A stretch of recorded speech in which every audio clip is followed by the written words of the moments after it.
Qadrli shogirdlar, yaxshimisizlar? Demak, majburiy matematika testimizni yechimlarini boshlaymiz. Birinchi savol A va B raqamlar deyapti. Raqamlar bo'lgani, raqamlar nima? 0 dan 9 gachani biz raqamlar deymiz. Bo'lsa, nima deyapti? A plus B ning qiymatini toping deyapti. Endi bu yerda A tabiiyki nima bo'ladi? A hech qachon 2 bo'la olmaydi. Agar A 2 bo'ladigan bo'lsa, bu 5 ga ko'paytirsak 3 xonali son bo'lib ketadi. Demak, A necha bo'lishga majbur? 0 ham bo'la olmaydi. Chunki bu yerda bu 2 xonali son deb ifodalagandan keyin tabiiyki 1 bo'lishga majbur. 17 ni 5 ga ko'paytirsak 85 bo'ladi. Demak, 1 ga 5 ni qo'ysak javob 6 bo'lar ekan. Endi ikkinchisiga qaraydigan bo'lsak, A eng katta 2 xonali tub son deyapti, to'g'rimi? Eng katta 2 xonali son 99. 99 dan boshlab orqaga qarab tekshirib kelsak, osonroq bo'ladi. 99 tub emas, chunki u 3 ga bo'linadi. Tub sonlar nima edi? 1 va o'ziga bo'linadigan sonlar tub sonlar edi.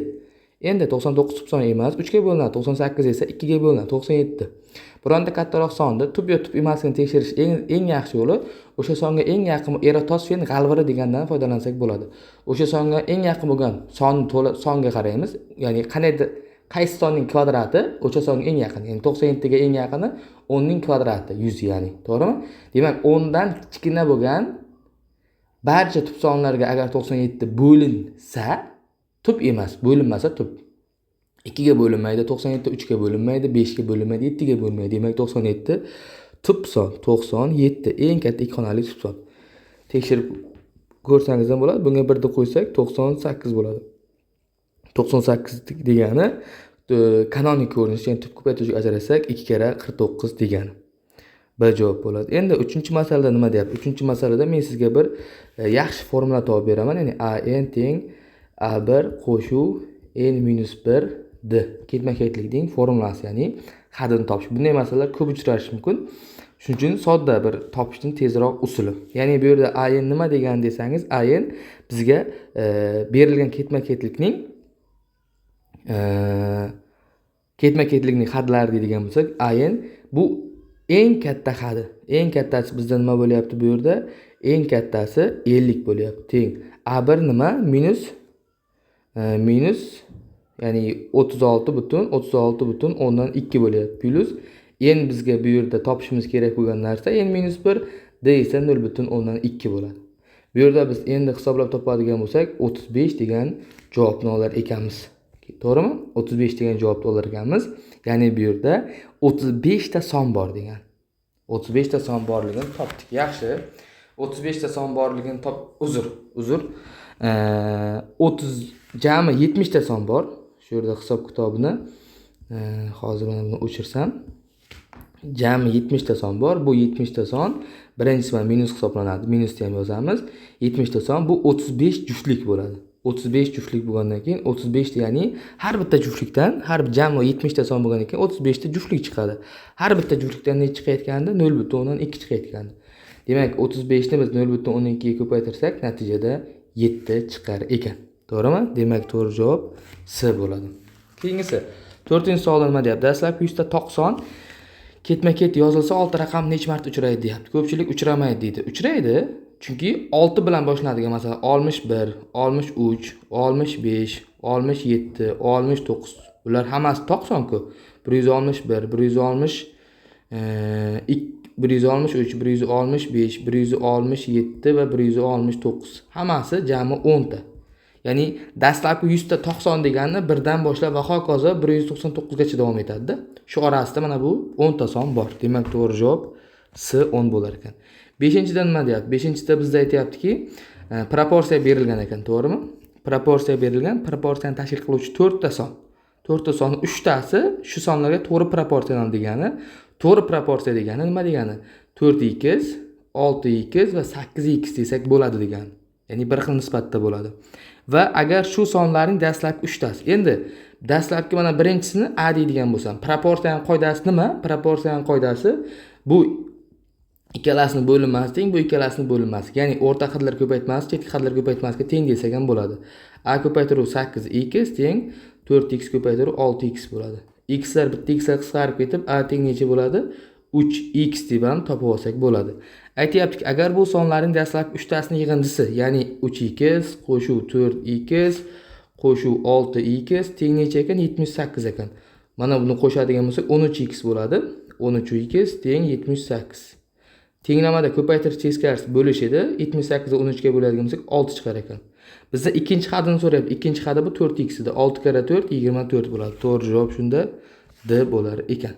To'g'rimi? Endi keyingisiga qaraydigan bo'lsak, 6 da x y'larni o'sish tartibida joylashtiring deyapti. To'g'rimi? 6-masalada. 2 ni ikkinchisi teng necha? 31 deyapti. Demak, bu yerdan x taxminan necha bo'ladi? Taxriban 32 qaysi daraja? Ya'ni 4 u nechidir bo'ladi? Ya'ni 4 dan katta son bo'ladi, to'g'rimi? Chunki 2 ning 4-inchisi 16, 2 ning 5-inchisi 32. Ozgina yetmay qolgan, shuning uchun 4 ni 9 desak ham bo'ladi. 4 9 taxminan shunga teng bo'lgan son. 3 ni y-inchisi nima deyapti? 3 ni y-inchisi 80 deyapti. 80. Bu 80 taxminan hisoblaydigan bo'lsak 81 bo'lyapti. Ya'ni 4 dan kichkinaroq son. Ya'ni y-imiz 3 9 desak bo'ladi. 5 ning z-inchisi nima degani? 126 ekan. Bu juda, ya'ni z sonimiz 3 dan jichchagina 3.1 desak ham bo'ladi. 3 dan ozgina katta, chunki 5 ning kubi 125. Bu esa bundan kattaroq. Demak, bu orasida eng kattasi x bo'lyapti, undan keyin y, undan keyin z. Demak, to'g'ri javob nima bo'lyapti? C bo'lar ekan. O'sish tartibida deyapti. Ya'ni o'sish tartibiga ham e'tibor bering. Kichikdan kattaga qarab ketishi kerak. Keyingisi 7-masala nima deyapti? 7-masalada natural sonlar uchun bo'lsa, tenglik o'rinli bo'lsa deyapti. Xo'p. Endi qarang, mana bu ildizosidagi 3, to'g'rimi? Bu ifoda, mana bu ildizosi 3 ni yo'qotmasak, ifoda tenglamani yechimi nima bo'ladi? Natural son bo'lmaydi. Chunki x, y natural son bo'lgandan keyin tenglama yechimi ham natural son bo'lishga majbur. Demak, bu degani bu tabiiyki 0 bo'lishga majbur. Agar 0 dan farqli bo'ladigan bo'lsa, yechim ham hamma narsa ildizosida bo'lib qolib, ildizosini yo'qota olmaymiz. Shuning uchun majburmiz buni 0 ga tenglashtirishga. Demak, x necha bo'ladi shunda? 7 bo'lar ekan. To'g'rimi? Undan keyin x mana bu yerga 7 qo'ysak 49, ayro 7 y qo'shuv y teng 1. 1 bu yoqqa qo'ysa 48, 7 tadan bittani qo'shadigan bo'lsak -6 ta, bu yoqda +6 ta bo'ladi, 6 y bo'ladi. Y teng necha bo'ladi bundan? 8. 8 ga 7 ni qo'shadigan bo'lsak, D javob 15 bo'lar ekan.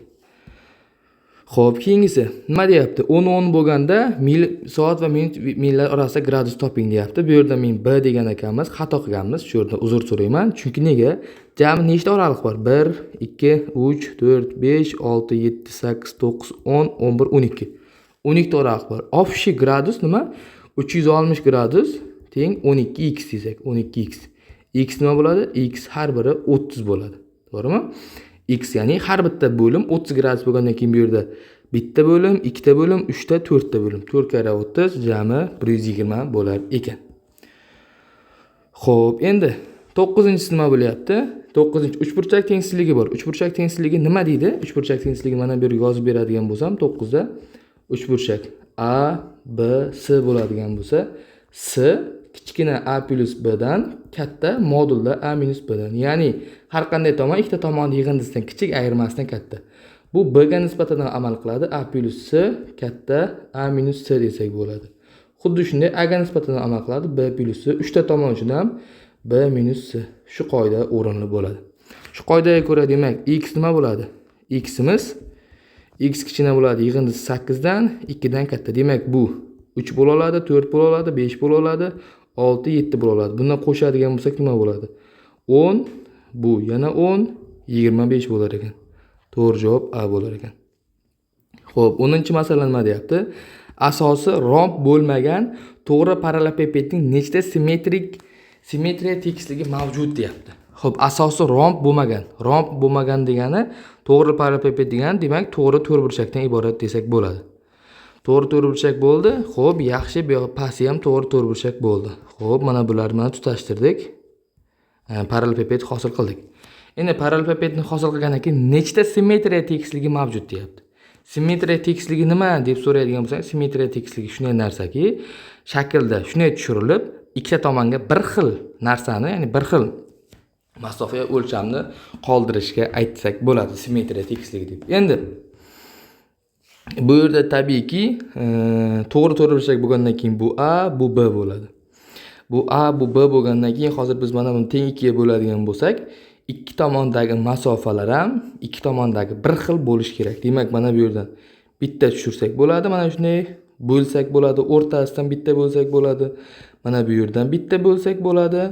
To'g'rimi? Keyin mana bu tomondan yana bitta bo'lsak bo'ladi. Jami 3 ta simmetriya o'qib tushirsak bo'ladi. To'g'ri javob C bo'lar ekan. Hammaga rahmat. Kelgusi darslarimizda ko'rishguncha xayr salomat bo'ling.